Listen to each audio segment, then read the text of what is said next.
Hello students, मैं हूं Pandey sir, best tutor coaching Bhopal से।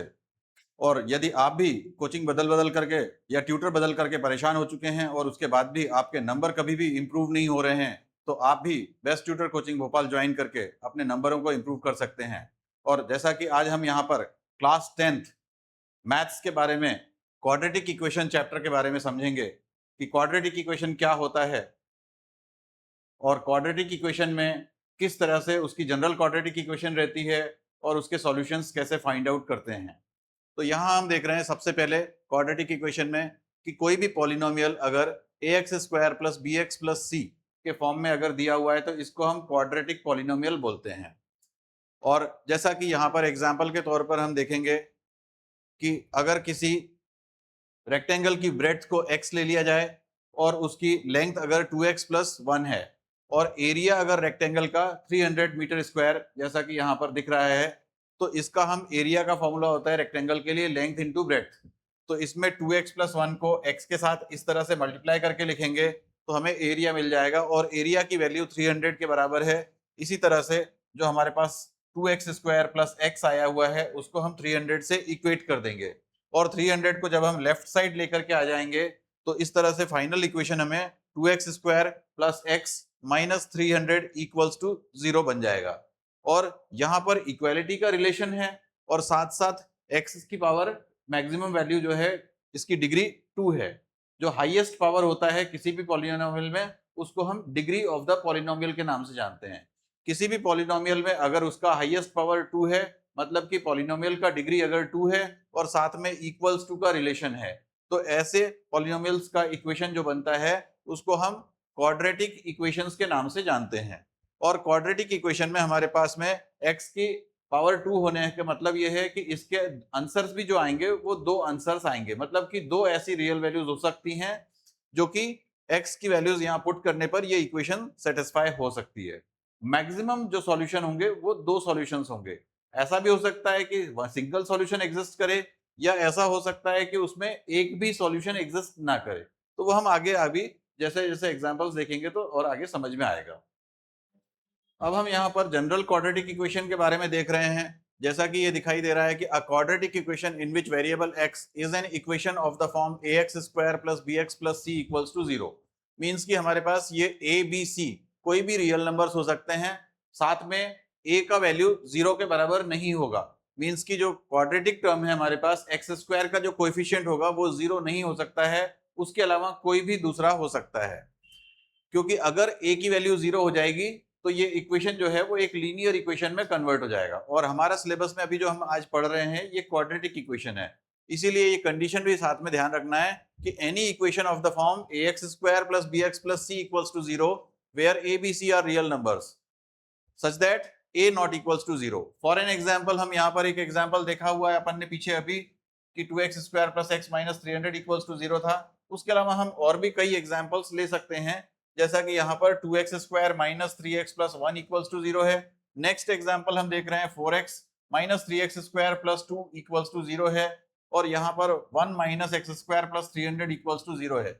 ये सभी एग्जांपल्स जो हैं ये क्वाड्रेटिक इक्वेशन के एग्जांपल्स हैं। इसके बाद में आगे हम यहाँ पे इसी को standard form of quadratic equation के नाम से भी जाना जाता है।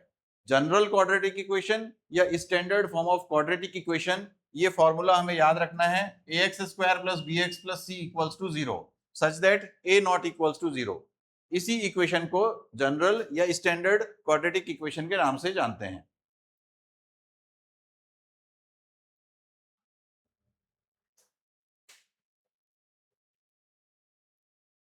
नेक्स्ट आगे हम यहाँ पर एक एग्जांपल 1 देख रहे हैं जिसमें कि represent the following situation mathematically. यहाँ पर वर्ड इक्वेशन को किस तरह से हम इक्वेशन क्वाड्रेटिक फॉर्म में कन्वर्ट कर सकते हैं उसको हम एग्जांपल से समझेंगे। John and Jeevanti together have 45 marbles, both of them lost 5 marbles each and the product of the number of marbles they now have is 124।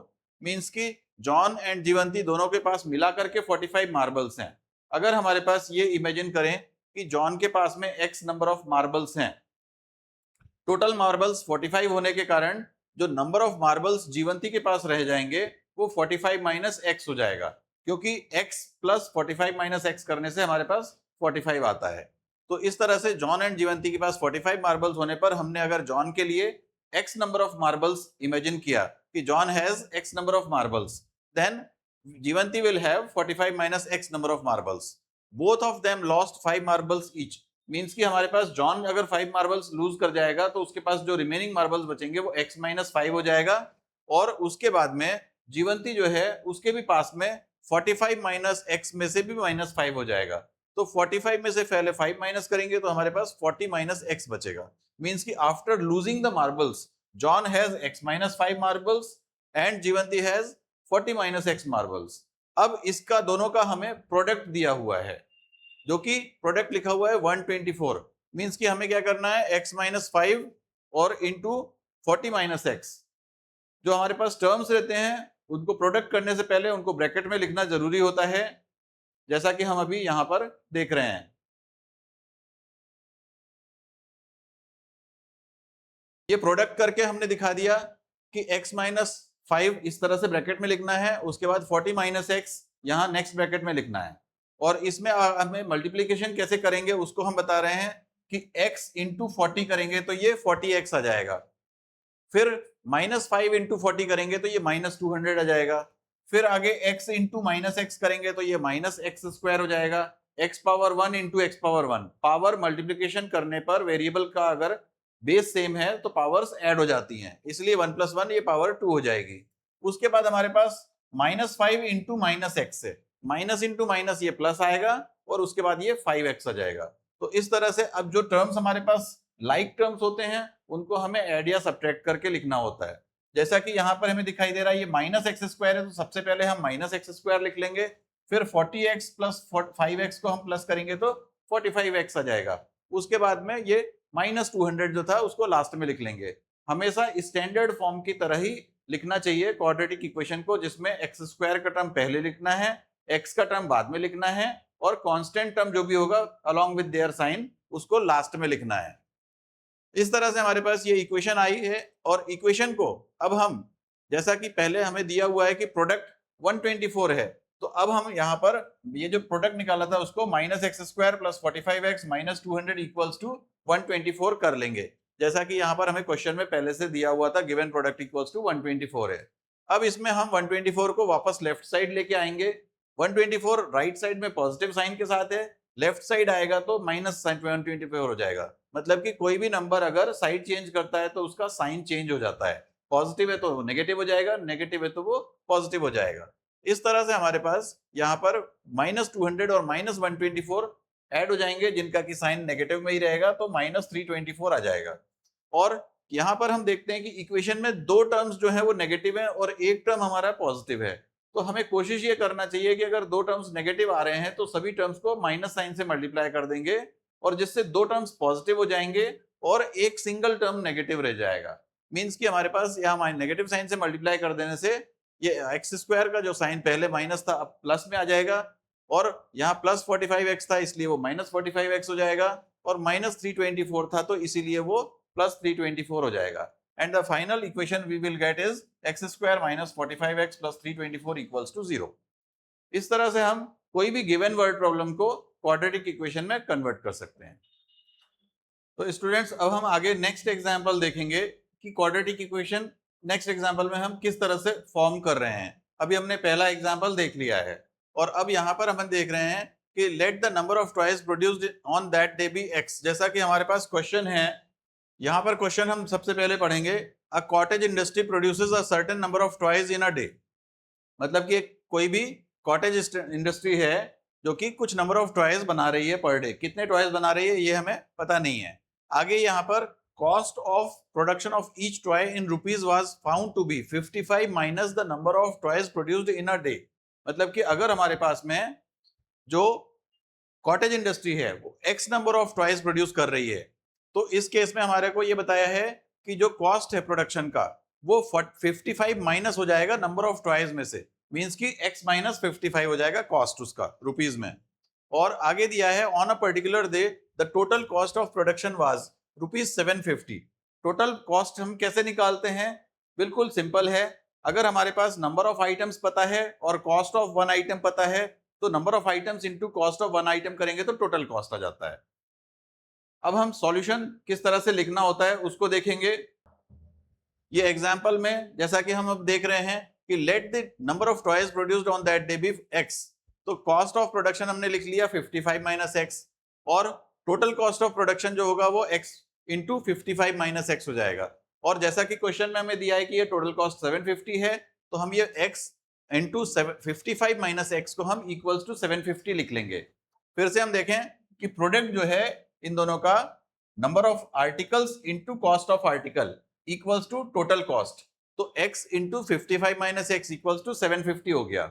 और इसके बाद में हमारे पास x को मल्टीप्लाई कर देंगे दोनों में, तो x इंटू 55 करने से ये 55x लिख लेंगे।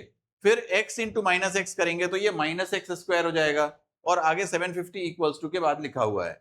देन आफ्टर हम 750 को भी लेफ्ट में लेकर के आएंगे और ऑर्डर में लिखेंगे, मतलब एक्स स्क्वायर टर्म पहले लिखेंगे, फिर एक्स का टर्म बाद में लिखेंगे, उसके बाद हम कांस्टेंट टर्म को लिखेंगे। तो ये आ जाएगा हमारे पास minus x square plus 55x minus 750 equals to 0।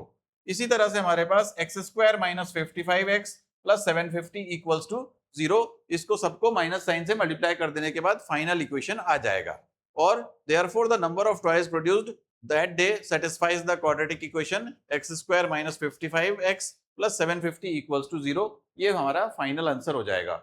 हमने इस तरह से दो एग्जांपल्स में देखा कि कैसे हम क्वाड्रेटिक इक्वेशन बना सकते हैं। अब हम यहां पर यह समझेंगे कि क्वाड्रेटिक इक्वेशन है या नहीं, ये कैसे फाइंड आउट करना है। तो क्वाड्रेटिक इक्वेशन में जैसा मैंने बताया कि सबसे पहले ये देखना होगा कि उसमें एक्स स्क्वायर का टर्म है या कोई भी अदर वेरिएबल में भी अगर है तो उसमें t का टर्म या u का टर्म या जिस भी वेरिएबल के टर्म्स में वो क्वाड्रेटिक इक्वेशन की बात कर रहे हैं तो वहां पर उसका स्क्वायर पावर में कोई टर्म है या नहीं है। अगर कहीं पर हमारे पास में हाईएस्ट पावर 2 नहीं है, मतलब कि पॉलिनोमियल जो भी दिख रहा है, एल्जेब्रिक एक्सप्रेशन जो दिखाई दे रहा है उसमें डिग्री 2 नहीं है, तो वो क्वाड्रेटिक नहीं कहलाएगा। अगर पावर कहीं पर हाईएस्ट पावर 3 हो जाए या 4 हो जाए, या कहीं पर हाईएस्ट पावर जो है वो 2 ना होकर के उसके नीचे 1 पावर वाला रहेगा, तो ऐसी इक्वेशंस जो रहेंगी वो क्वाड्रेटिक नहीं कहलाएंगी। तो सबसे आसान तरीका हमारे पास जो भी है, कोई भी क्वाड्रेटिक इक्वेशन अगर गिवन है, जैसा कि यहाँ पे हम देख रहे हैं x माइनस 2 का होल स्क्वायर है प्लस 1 है इक्वल्स टू 2x माइनस 3 है। तो अब इस इक्वेशन में हमें करना क्या है, सबसे पहले सिंप्लीफिकेशन करना है। जैसा कि होल स्क्वायर लिखा है तो होल स्क्वायर का फॉर्मूला हम लोग पढ़ चुके हैं कि a minus b whole square equals to a square minus 2ab plus b square, और इसी फॉर्मूले को यूज करते हुए हम ये x माइनस 2 का होल स्क्वायर को ओपन करेंगे और आ जाएगा x square minus 4x, 2 into 2x मिला करके ये माइनस 4x हो जाएगा। मैंने अभी फॉर्मूला बताया, फिर से देख लें, a square minus 2ab plus b square, तो a स्क्वायर की जगह हमारे पास यहाँ पे एक्स स्क्वायर आ गया, माइनस 2ab जो था उसकी जगह पर हमारे पास माइनस 2 इंटू एक्स है तो वो माइनस 4x हो गया, और ये 2 का स्क्वायर जो किया ये 4 हो गया। आगे प्लस 1 पहले से ही है, इक्वल्स टू प्लस 1 लिख लिया, और इस सभी को सिंप्लीफाई करने के बाद finally x square minus 4x plus 5 आ जाएगा। और इसके बाद हम यहाँ पे देखते हैं कि ये सिंप्लीफाई करने के बाद जो इक्वेशन आगे फर्दर है वो 2x माइनस 3 के बराबर है, तो हमने यहाँ पर x square minus 4x plus 5 को इक्वल्स टू 2x माइनस 3 लिख लिया। इसी तरह से माइनस यहाँ पर जो हमारे पास 2x और माइनस 3 दिया हुआ है, इनको भी हम लेफ्ट साइड लेकर के आएंगे। लेफ्ट साइड लेके आएंगे तो ये 2x माइनस में आ जाएगा, माइनस 4x और माइनस 2x मिला करके माइनस 6x हो जाएगा, और 5 है और ये माइनस 3 जब लेफ्ट में आएगा तो वो प्लस 3 हो जाएगा, और 5 प्लस 3 जो होता है वो 8 हो जाएगा। इसी तरह से हमारे पास ये final equation x square minus 6x plus 8 equals to 0 हो जाएगा। यहाँ पर लास्ट टर्म जो है, हम फर्स्ट वाला टर्म जो देख रहे हैं वो एक्स स्क्वायर है, सेकेंड टर्म माइनस 6x है, और नेक्स्ट टर्म हमारे पास प्लस 8 इक्वल्स टू 0 है। और इसको जब हम कंपेयर करेंगे गिवन स्टैंडर्ड इक्वेशन के साथ में, जो कि ax square plus bx plus c equals to 0 के फॉर्म में है, इसीलिए इस इक्वेशन को हम क्वाड्रेटिक इक्वेशन कहेंगे। मींस कि ये जो गिवन इक्वेशन हमने अभी सॉल्व करके निकाली है ये एक क्वाड्रेटिक इक्वेशन है। इसी तरह से कोई भी दूसरी इक्वेशन रहेगी तो उसको सिंप्लीफाई करेंगे। सिंप्लीफाई करने के बाद हमें ये देखना होगा कि वहां पर कोई भी जो वेरिएबल दिया हुआ है उसका हाईएस्ट पावर 2 है, तो वो लिख देंगे कि वो क्वाड्रेटिक इक्वेशन है, और अगर हाईएस्ट पावर 2 के अलावा कोई भी दूसरी होती है तो वो क्वाड्रेटिक इक्वेशन नहीं है। अब हम यहाँ पर ये सेकेंड एग्जाम्पल देख रहे हैं। सेकेंड एग्जाम्पल में हमें इक्वेशन दी हुई है x ब्रैकेट में x+1 +8 और इसको हम सॉल्व करेंगे। आगे इक्वल्स टू के बाद भी दिया हुआ है, ये इसको मल्टीप्लाई करने के बाद आ जाएगा x² + x + 8 और देन आफ्टर हमें अदर साइड में जो इक्वेशन दी हुई है x+2 × x-2 ये हो जाएगा a + b × a - b जिसका कि फॉर्मूला a² - b² होता है और उसी फॉर्मूले से ये हमारे पास x² - 4 आ जाएगा। और क्योंकि क्वेश्चन में हमें ये दोनों पार्ट इक्वेट करके दिए हुए हैं इसीलिए x² + x + 8 = x² - 4 आ गया। अब हम देखते हैं कि दोनों साइड लेफ्ट हैंड साइड में और राइट हैंड साइड में जो x² वाला टर्म है वो सेम है, मतलब कि +x² लेफ्ट में भी है और +x² जो है वो राइट साइड में भी है।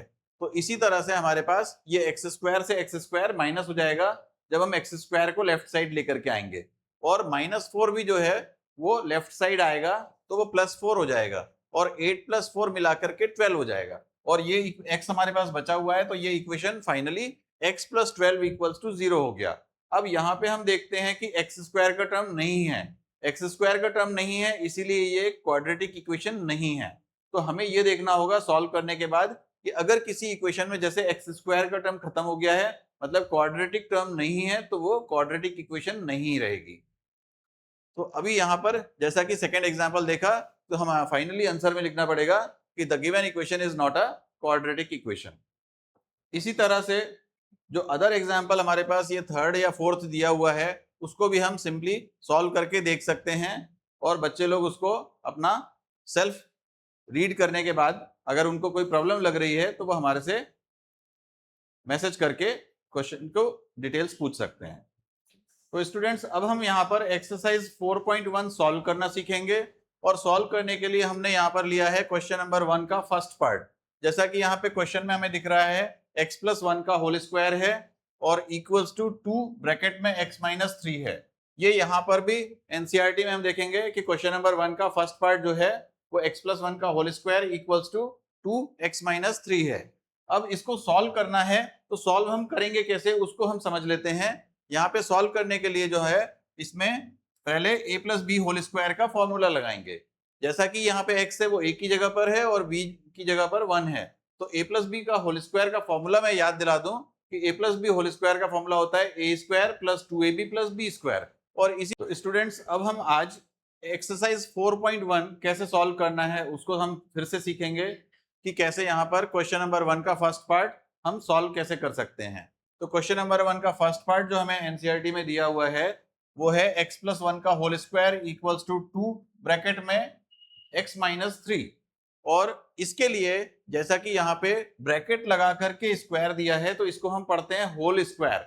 तो x+1 का होल स्क्वायर इसको रीड करना है और उसके लिए हमें सॉल्व करने के लिए ये 9th क्लास में जो फॉर्मूला था आपके पास में a + b का होल स्क्वायर उसको हम यहाँ पे ये 2 डॉट ऊपर और 1 डॉट नीचे करके लिखते हैं। इसका मतलब होता है सिंस मतलब या वी नो दैट। तो a + b whole square equals to ये एक्सपेंशन याद रखना है आपको a² + 2ab + b²।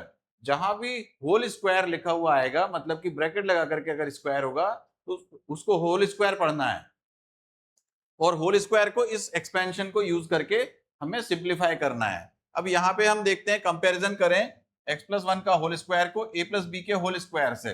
तो x जो है वो a की जगह पर है और 1 जो है वो b की जगह पर है। जहां जहां a लिखा है वहां पर हमारे को x लिखना है और इस एक्सपेंशन में जहां जहां पे b लिखा है उसकी जगह पर हमारे को 1 लिखना है। और इस तरह से जैसा कि यहाँ a² है a की जगह x लिखेंगे तो ये आ जाएगा x²। ये हमने लिख लिया x² मतलब कि इसका एक्सपेंशन करेंगे तो पहला टर्म ये x² आएगा और दूसरा टर्म है हमारे पास 2 × a × b तो इसकी जगह 2 × x × 1 आएगा। 2 × x × 1 जो होता है वो 2x होता है इसीलिए ये 2x आ जाएगा। फिर हमारे पास अगला लास्ट टर्म है b² जो होता है हमारे पास वो यहाँ पर इस तरह से 1² करके हम इसको लिख सकते हैं। और आगे जो है ये 2 ब्रैकेट में x-3 के साथ मल्टीप्लाई करना पड़ेगा। मल्टीप्लाई करेंगे तो 2 × x ये 2x आ जाएगा फिर 2 × -3 करेंगे तो ये -6 आ जाएगा। 2 × -3 -6। अब हम आगे ये 2x - 6 को भी लेफ्ट साइड में लेकर के आएंगे और लेफ्ट साइड में लाने के बाद जब हम लिखेंगे तो सबसे पहला ये x² का टर्म था उसको लिखेंगे आगे ये प्लस 2x लिखा है, हमने ये प्लस 2x लिख दिया, फिर ये 2x इधर आकर के माइनस 2x बन गया, और उसके बाद 1 स्क्वायर था वो 1 हो गया, और माइनस 6 जो था वो लेफ्ट साइड आने के बाद प्लस 6 हो गया, और राइट साइड में इक्वल्स टू 0 बचेगा।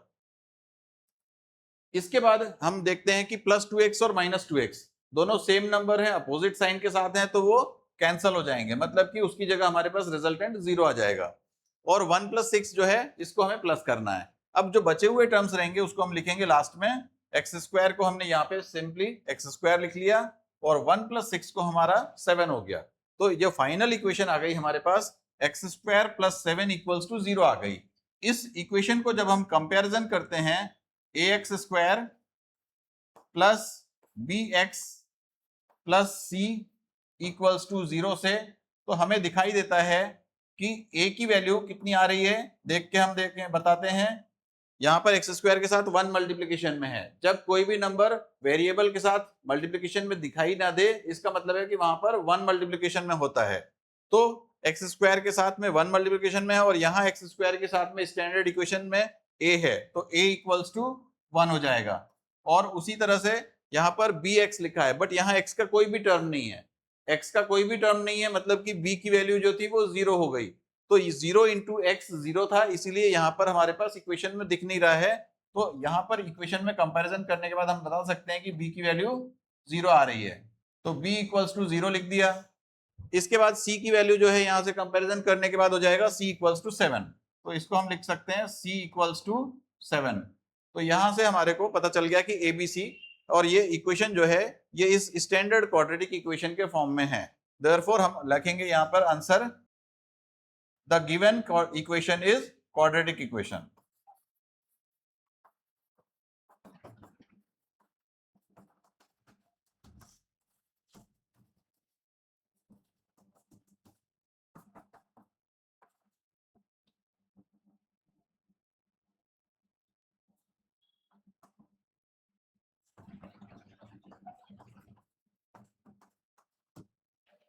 तो इस तरह से हमारा फाइनल आंसर जो भी होगा वो लास्ट में लिखना है, the given equation is quadratic equation. तो स्टूडेंट्स अब हम नेक्स्ट एग्जांपल देखेंगे, क्वेश्चन 1 का थर्ड पार्ट।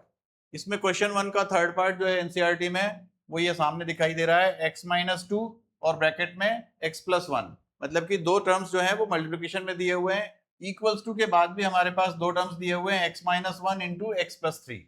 तो यहाँ पर हम मल्टीप्लिकेशन कैसे करना है इसको सीखेंगे, कि दो टर्म्स जो दिए हुए हैं उनको कैसे मल्टीप्लिकेशन करना है। तो मल्टीप्लिकेशन करने का सबसे बेस्ट ऑप्शन जो है वो मैं आपको बता रहा हूं, कि यहाँ पर हमारे पास दो ब्रैकेट्स में, पहले ब्रैकेट में हम देखेंगे कि कौन कौन से टर्म्स दिए हुए हैं। जैसा कि फर्स्ट ब्रैकेट में हमारे पास है ये x, और इस x से पहले हमें सेकेंड ब्रैकेट के सभी टर्म्स के साथ मल्टीप्लिकेशन करना होता है। जैसा कि यहाँ x है, यहाँ x और 1 है, तो x का पहले x के साथ मल्टीप्लिकेशन करेंगे, फिर 1 के साथ मल्टीप्लिकेशन करेंगे। जैसा कि x इंटू एक्स हमारे को पता है कि एक्स स्क्वायर होता है, पावर ऐड होकर के 1 प्लस 1 2 हो जाता है। और इसी तरह से फिर x इंटू 1 करेंगे, तो ये प्लस साइन है इसलिए प्लस x आ जाएगा, x इंटू 1 x। फिर अगला है हमारे पास ये माइनस 2, माइनस 2 को भी हमें दोनों के साथ मल्टीप्लाई करेंगे, तो माइनस 2 इंटू एक्स करेंगे तो ये माइनस 2x आ जाएगा। फिर आगे माइनस 2 इंटू प्लस 1 करेंगे, तो minus into plus minus sign होता है, और 2 इंटू 1 2 होता है। तो इसी तरह से लेफ्ट साइड मल्टीप्लिकेशन करने के बाद हमारे पास जो टर्म्स आएंगे वो x square minus x, x square plus x minus 2x minus 2। अब राइट साइड के भी टर्म्स को हम मल्टीप्लाई करके देखते हैं, x into x x square, तो इस तरह से फर्स्ट टर्म एक्स स्क्वायर आ जाएगा, x इंटू प्लस 3 किया तो प्लस 3x, और फिर उसके बाद हमने माइनस 1 मल्टीप्लाई करना है x के साथ में, तो आ जाएगा ये माइनस x, और माइनस 1 मल्टीप्लाई करेंगे प्लस 3 के साथ तो आ जाएगा माइनस 3। तो ये हमारे पास टर्म्स इधर मल्टीप्लाई करने के बाद आ गए। जैसा कि फर्स्ट टर्म आया x square x into x, फिर आया x into plus 3x minus 1 into x minus x, और माइनस 1 इंटू प्लस 3 माइनस 3। अब इस क्वेश्चन में हम देखते हैं कि एक्स स्क्वायर का टर्म यहां भी है, एक्स स्क्वायर का टर्म यहां भी है। ये सभी टर्म्स को जब हम लेफ्ट में लेकर के आते हैं, तो साथ में पहले इनको जो लाइक टर्म्स हैं एक्स वाले, उनको सिंप्लीफाई करके भी लिखना एक बार बेहतर होता है। जैसा कि हम यहाँ पे एक बार और लिख के बता दे रहे हैं, एक्स स्क्वायर और x minus 2x is minus x, और ये माइनस 2।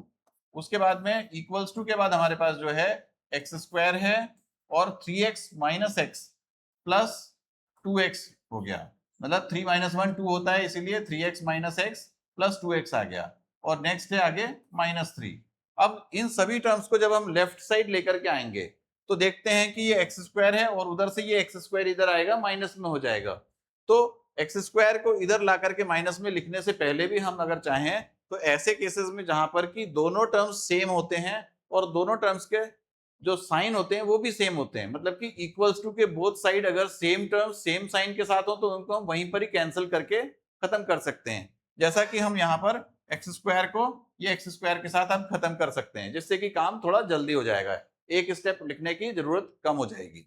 अब इसके बाद में हम देख रहे हैं कि ये +2x से इधर आएगा तो -2x बन जाएगा। -x -2x मिला करके हमारे पास -x है, फिर इधर पर -2x और आ गया और ये -2 लिखा हुआ है और ये -3 इधर आ जाएगा लेफ्ट साइड में, तो ये +3 हो जाएगा और राइट में हमारे पास इक्वल्स टू 0 बचेगा।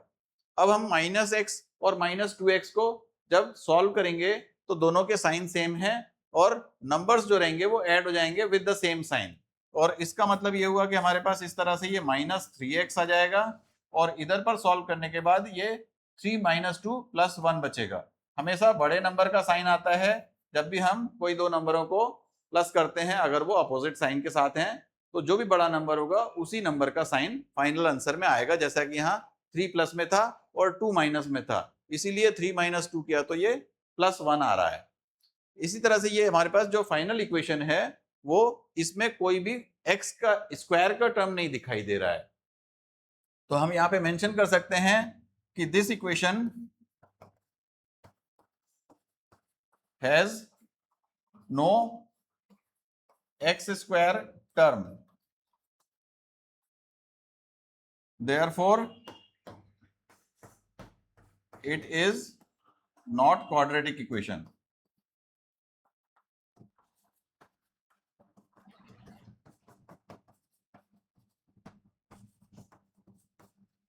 तो फाइनल हमारा इसमें आंसर आ गया कि ये जो इक्वेशन हमें दी हुई है ये क्वाड्रेटिक इक्वेशन नहीं है। तो स्टूडेंट्स अब हम आगे देखेंगे कि यहाँ पर एक्सरसाइज 4.1 में क्वेश्चन नंबर 1 का 7th पार्ट कैसे सॉल्व किया जाएगा। अब इस पार्ट में हमारे को होल क्यूब दिया हुआ है, तो इसीलिए आप लोगों को ये a+b होल क्यूब और a- b होल क्यूब का फॉर्मूला याद रखना है। ये मैंने नीचे भी कुछ साइन लगाए हैं, माइनस माइनस 3 जगह पे दिखाई दे रहा है, वो इसलिए है कि अगर यहाँ पे हमें पढ़ना होगा a - b होल क्यूब तो हम नीचे वाले साइन को यूज करेंगे और ऊपर का जो साइन जहां पर है वो एज इट इज ही रहेगा। मतलब कि मैं पढ़ के बता रहा हूं, उसको समझें। a+b का होल क्यूब का फॉर्मूला होता है a³ + 3a² b + 3ab² + b³ और a - b का होल क्यूब की अगर हमें जरूरत पड़ेगी, जो कि नेक्स्ट 8th नंबर के क्वेश्चन में आएगा, a - b होल क्यूब के लिए a³ - 3a² b + 3ab² और -b³। अब इसमें हम यहाँ जो क्वेश्चन दिया हुआ है उसको इससे कैसे कंपेयर करेंगे, जैसा कि अभी हमने a+b होल स्क्वायर के केस में देखा था, उसी तरह से ये x + 2 का होल क्यूब है और यहाँ पे a+b का होल क्यूब है, तो x जो है वो a की जगह पर है और यहाँ पे 2 जो है वो b की जगह पर है।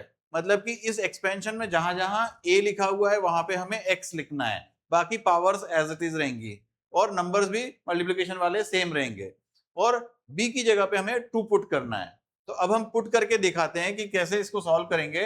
a+b होल क्यूब का यूज करेंगे x + 2 के होल क्यूब को सॉल्व करने के लिए। तो सबसे पहला टर्म a³ है तो हमारे पास आ जाएगा x³। इसी तरह से हम लिखेंगे यहाँ पे x³। अब अगला टर्म हमारे पास जो है प्लस साइन के साथ है, तो प्लस हमारे पास 3 लिख लिया और a² लिखा है, मतलब कि यहाँ पर हमारे पास x² आ जाएगा, तो 3 के साथ इंटू में हमारा आ गया x² और इंटू में b है, हमारे पास b की जगह पे 2 लिखा हुआ है, तो मैं यहाँ पर इंटू में ये 2 दिखा दे रहा हूँ। मल्टीप्लिकेशन के लिए हम डॉट भी लगा सकते हैं, उससे काम हो जाएगा। और प्लस साइन के बाद अगला टर्म हम लिखेंगे 3ab², a की जगह x लिख दूंगा मैं तो 3x आ जाएगा और b² मतलब इंटू में हमारे पास ये 2² हो जाएगा।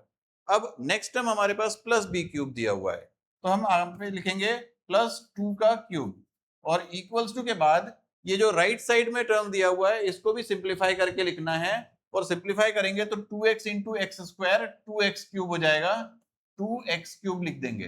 कैसे? x into x square, x की पावर 1 है, x की पावर 2 है।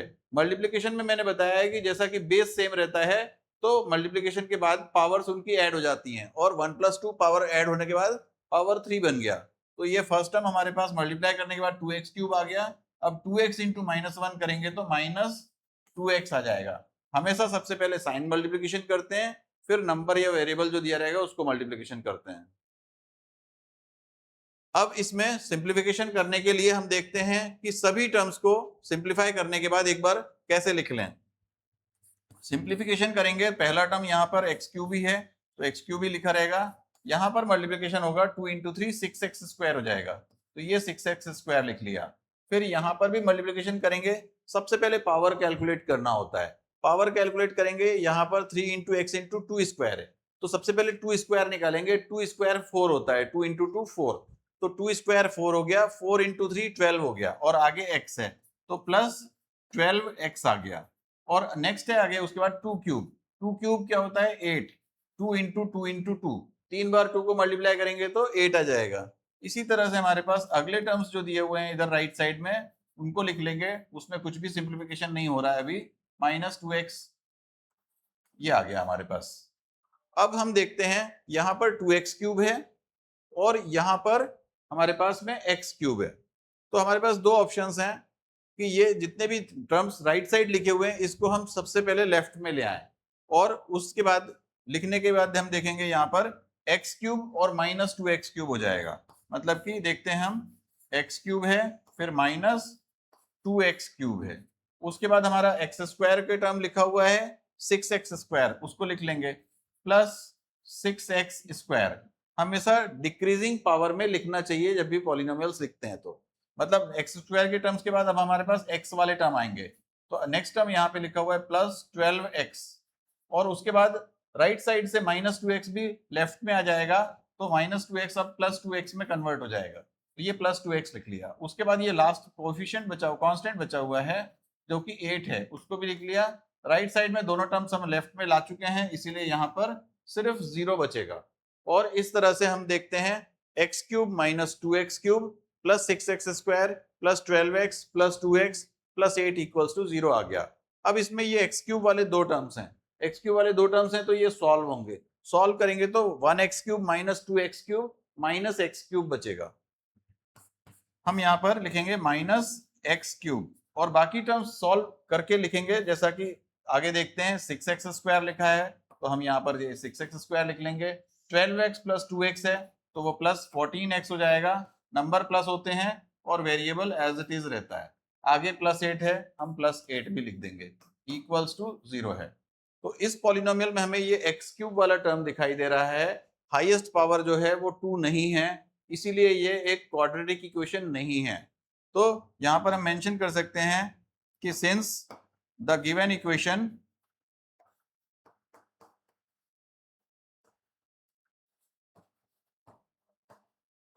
degree is 3, therefore it is not a quadratic equation.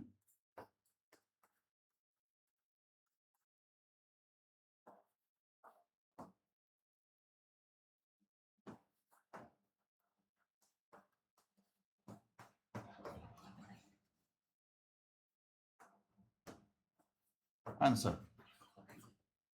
तो इस तरह से हम देख चुके हैं यहाँ पर एग्जाम्पल्स में कि किस तरह से हम क्वाड्रेटिक इक्वेशन है या नहीं है आफ्टर सिंप्लीफिकेशन चेक करेंगे।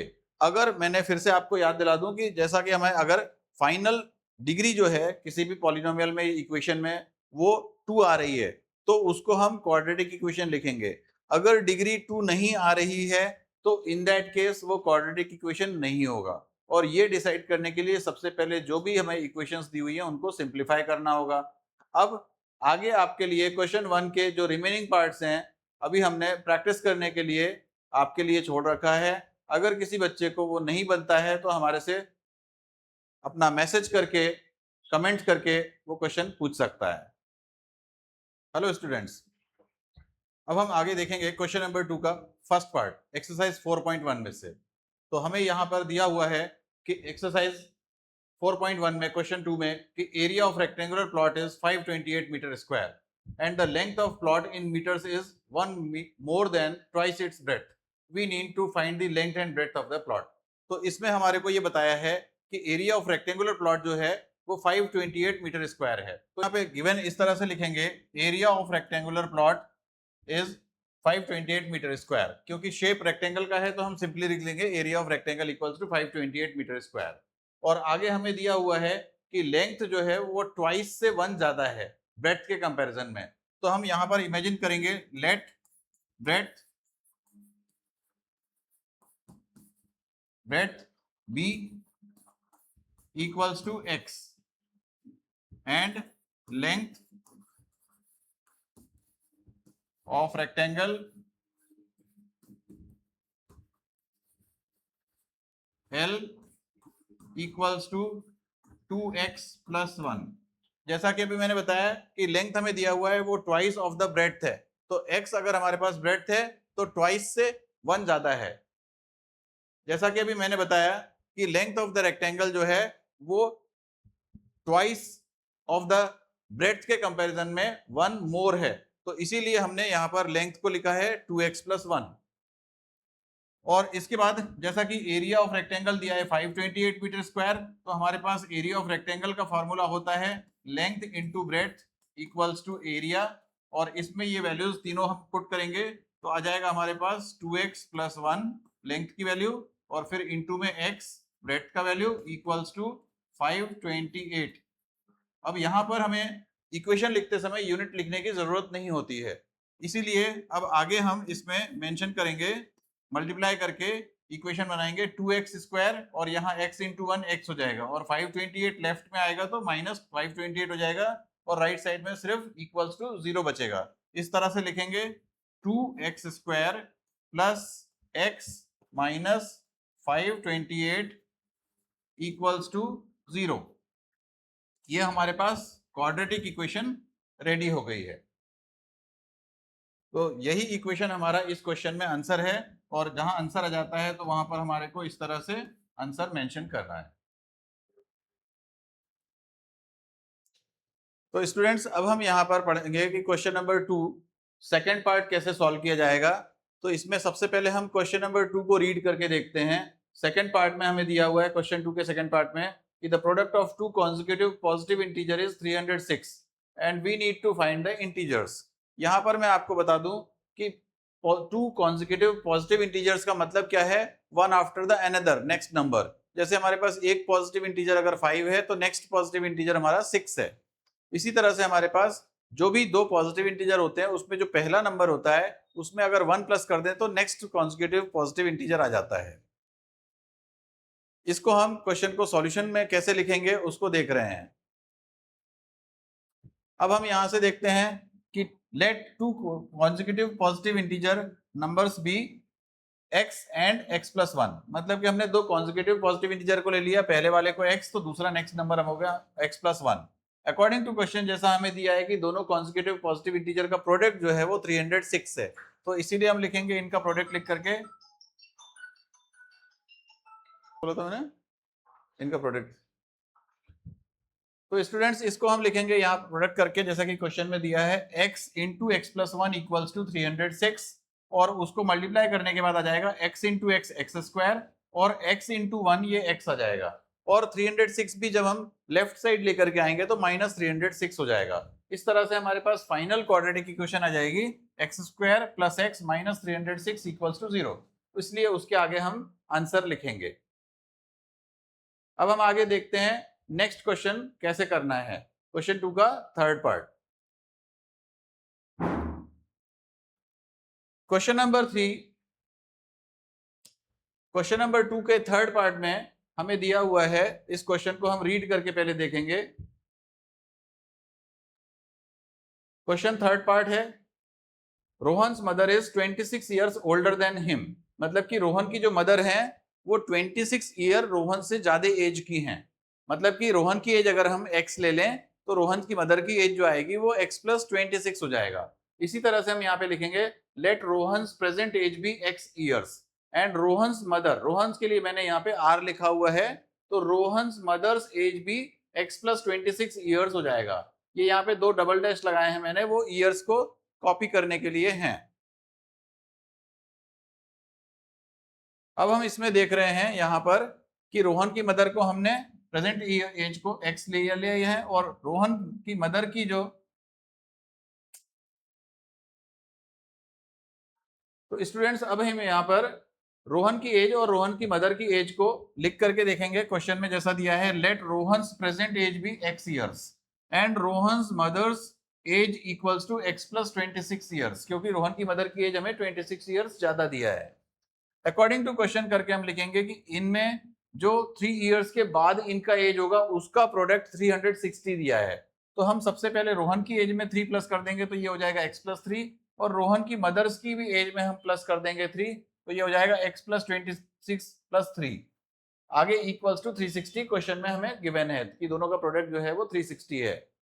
अब इसमें x+3 तो x+3 ही रहेगा, यहाँ पे 26+3 प्लस होने के बाद x+29 हो जाएगा और इक्वल्स टू 360 है। अब इनको हम प्रोडक्ट करेंगे, प्रोडक्ट कैसे करते हैं वो मैं आपको यहाँ पे एक्सप्लेन कर रहा हूँ। x into x x square, फिर x इंटू 29 किया तो ये 29x, 3 इंटू एक्स ये 3x होता है, और 3 इंटू 29 करेंगे तो ये 87 आ जाएगा, और आगे 360 जो हमें यहाँ पे प्लस में है वो इधर लेफ्ट साइड आएगा तो -360 इक्वल्स टू 0 बचेगा। अब फाइनल आंसर सॉल्व करके लिखना है, एक्स स्क्वायर ये एक्स स्क्वायर ही लिखा रहेगा, प्लस के बाद ये 29x प्लस 3x करेंगे तो वो प्लस 32x आ जाएगा, और 87 माइनस 360 करेंगे तो ये हमारे पास -273 इक्वल्स टू 0 आ जाएगा। यही हमारा इस क्वेश्चन में आंसर होगा। हमें क्वाड्रेटिक इक्वेशन कैसे बनाना है अब आपको समझ में आ गया होगा। तो स्टूडेंट्स अब हम आगे देखेंगे क्वेश्चन नंबर 2 फोर्थ पार्ट कैसे सॉल्व किया जाएगा और कैसे उसमें इक्वेशंस बनाएंगे। तो यहाँ पर हम देख रहे हैं कि क्वेश्चन नंबर 2 का फोर्थ पार्ट है, अ train travels a distance of 480 kilometre at a uniform speed. If the speed of train had been 8 kilometers per hour less, then it would have taken 3 hours more to cover the same distance. We need to find the speed of the train. तो जो भी हमारे पास unknown quantity होती है उसी को ही हमें variable imagine करना होता है। जैसे कि यहाँ पर स्पीड ऑफ ट्रेन निकालने के लिए बात कर रहे हैं, तो हम इसके लिए इमेजिन करेंगे कि स्पीड ऑफ ट्रेन को हम x ले लेंगे। जैसा कि यहाँ लिखा है यूनिफॉर्म स्पीड, तो यूनिफॉर्म स्पीड मतलब एक कांस्टेंट स्पीड होता है, तो इसीलिए हम यहाँ पर ऐसा इमेजिन करेंगे कि let the speed of train, original speed of the train भी x किलोमीटर पर आवर। अब हम इस तरीके से लिखेंगे यहाँ पे, जैसा मैंने अभी बताया कि let original speed of train भी x किलोमीटर पर आवर, और जब स्पीड रिड्यूस हो जा रही है उसमें 8 किलोमीटर पर आवर कम हो जाएगी, तो जो न्यू स्पीड रहेगी वो x-8 किलोमीटर पर आवर का हो जाएगा। और टोटल डिस्टेंस ट्रेवल जो है उसकी हम बात करें तो यहाँ पर हम लिखेंगे, गिवन में ही है ये, गिवन जी करके लिखना होता है, given distance travel equals to 480 kilometre. तो यहाँ पर हम ये गिवन में लिख लेंगे 480 किलोमीटर। इस तरह से ये गिवन लिख लिया, और जैसा कि हमें पता है कि speed equals to distance upon time होता है, तो time equals to distance upon speed रहता है। तो इसी तरह से हम लिख सकते हैं कि सिंस फॉर्मूला हमें याद रखना पड़ेगा कि टाइम, जिसको कि हम कैपिटल टी से भी डिनोट कर सकते हैं नोटेशन में, time t equals to speed. Speed को हम यहां पर अभी एस लेटर से डिनोट कर दे रहे हैं, और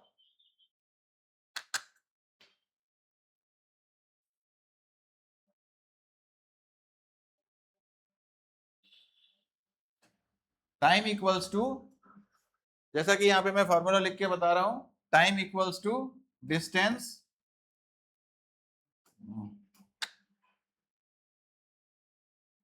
टाइम इक्वल्स टू डिस्टेंस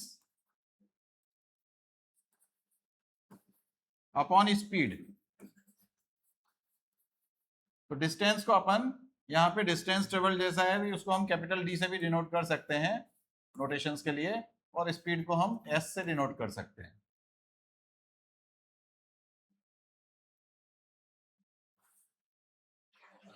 तो इस तरह से हमारे पास टाइम का फॉर्मूला हो गया t equals to distance upon speed.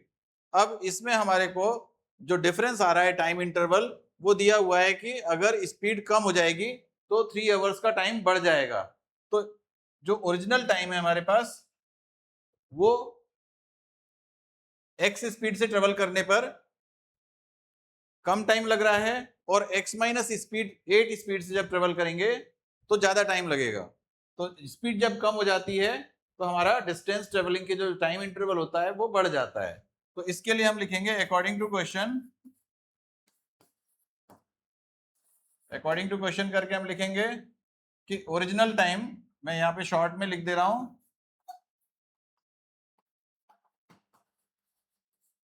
Time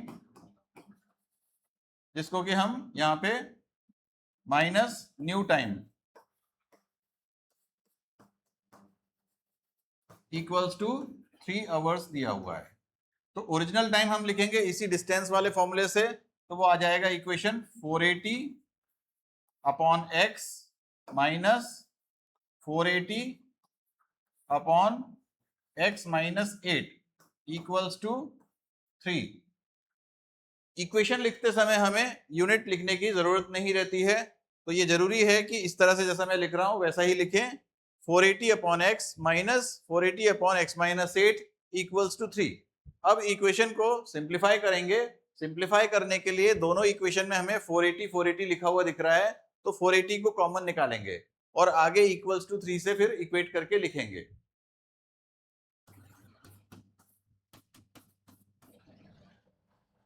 तो आगे हम लोग इस तरह से लिखेंगे, 480 कॉमन निकाल करके कि 480 हमने कॉमन निकाल लिया, और अंदर जो बचा हुआ है 1 upon x minus 1 upon x minus 8, तो इस तरह से हमारे पास यहाँ पर आ जाएगा इक्वल्स टू 3, और ये ब्रैकेट यहीं पर ही फिनिश हो जाएगा। 480 कॉमन निकाल के इस तरह से लिखेंगे। अब इसके बाद ये ब्रैकेट में अंदर हमें सॉल्व करना है, और ये 3 जो है इधर डिवीजन में भेज सकते हैं हम। तो इसको हम लिख सकते हैं, पहले तो 480 अपॉन 3, और यहां ब्रैकेट के अंदर हम सॉल्व करके लिखेंगे तो x इंटू एक्स स्क्वायर और x इंटू माइनस 8x, तो ये हो जाएगा एक्स स्क्वायर माइनस 8x, और एलसीएम लेने के बाद जब हम x से इसको डिवाइड करेंगे तो ये x माइनस 8 बचेगा। x माइनस 8 यहाँ 1 के पास मल्टीप्लीकेशन में जाएगा तो 1 इंटू एक्स माइनस 8, ये x माइनस 8 आ जाएगा। फिर ये माइनस साइन है, और x माइनस 8 से जब इसको डिवाइड करेंगे तो ये x बचेगा। x इंटू 1 करेंगे तो यहाँ पर माइनस साइन के बाद x आ जाएगा, इक्वल्स टू, यहाँ 3 डिवीजन में चला गया तो अब यहाँ पे 1 बचा। अब इसमें हम देखते हैं ये प्लस x है, ये माइनस x है, तो plus x minus x cancel हो जाएगा, और यहाँ पर भी ये 3 से इसको हम डिवाइड करेंगे, 3 1 जा 3, और इसको डिवाइड करेंगे तो ये हमारे पास 3 1 जा 3 और 18 है, 3 6 जा 18 और ये 0। इस तरह से यहाँ डिवाइड करने के बाद हमारे पास 160 आ गया। अब 160 इंटू माइनस 8 करना है, और साथ में ये एक्स स्क्वायर माइनस 8x यहाँ 1 के पास मल्टीप्लीकेशन में चला जाएगा। तो इस तरह से हम लिख सकते हैं, उधर ट्रांसफर करने के बाद एक्स स्क्वायर माइनस 8x, और यहाँ मल्टीप्लीकेशन करके लिखेंगे हम, तो 16 के साथ 8 को हम मल्टीप्लाई करके लिखेंगे, तो ये हमारे पास 1280 equals to x square minus 8x आ गया। अब ये 1280 को भी हम एक राइट साइड में शिफ्ट कर देंगे, जिससे कि यहाँ पे 0 बचेगा, और उसके बाद में इक्वेशन में जो हमारे पास इक्वेशंस रहती है उसमें अननोन क्वांटिटीज वाले टर्म्स को लेफ्ट साइड लिखते हैं, और नोन क्वांटिटीज या 0 वगैरह कुछ भी है तो उसको हम राइट साइड लिखते हैं। तो इस तरह से फाइनल इक्वेशन हमें लिखना है कि x square minus 8x equal minus 1280 equals to 0। ये 1280 दूसरे साइड चला गया तो ये माइनस में आ जाएगा, और पूरा राइट साइड को हम लेफ्ट में लिख लेंगे, और लेफ्ट साइड में जो 0 बचा हुआ है उसको हम राइट में लिख लेंगे। तो इस तरह से ये हमारे एक फाइनल आंसर आ जाएगा, जो कि इस पर्टिकुलर सिचुएशन को क्वाड्रेटिक इक्वेशन के टर्म्स में रिप्रेजेंट कर रहे हैं। तो इस तरह से हमने 4.1 एक्सरसाइज पूरी कंप्लीटली समझ लिया है। इसके बाद भी अगर किसी बच्चे को कोई प्रॉब्लम लग रही है तो वो हमारे को कमेंट में लिख करके या व्हाट्सएप पे दिए हुए नंबरों में मैसेज करके अपने क्वेश्चंस को और अपने डाउट्स को पूछ सकते हैं। नेक्स्ट क्लास में हम 4.2 एक्सरसाइज देखेंगे और उसमें ये जो क्वाड्रेटिक इक्वेशन है इनको सॉल्व करने का मेथड्स देखेंगे। क्वाड्रेटिक इक्वेशन के सॉल्व करने के लिए मैं यहाँ पे समरी बता रहा हूँ जो कि हमारे नेक्स्ट वीडियो में रहेगा कि क्वाड्रेटिक इक्वेशन को सॉल्व करने के लिए हमारे पास दो मेथड्स होते हैं। एक तो फैक्टराइजेशन मेथड होता है जो कि पॉलिनोमियल्स के फैक्टराइजेशन में हम लोग ऑलरेडी पिछली एक्सरसाइज में पढ़ चुके हैं पॉलिनोमियल्स चैप्टर में। इसके अलावा हमारे पास फॉर्मूला मेथड होता है जिसके बारे में हम अभी नेक्स्ट क्लास में पढ़ेंगे और आप उस वीडियो को जरूर देखें जिससे कि और इस चैनल में सब्सक्राइब करके और अपनी पढ़ाई को अच्छी तरह से पूरी कर सकते हैं। और जिस बच्चे को पूछना हो तो वो यहाँ पर आकर के इंस्टीट्यूट पर भी कोचिंग या अपना होम ट्यूशंस ज्वाइन करके भी अपनी पढ़ाई को और अच्छी तरह से पूरा कर सकता है।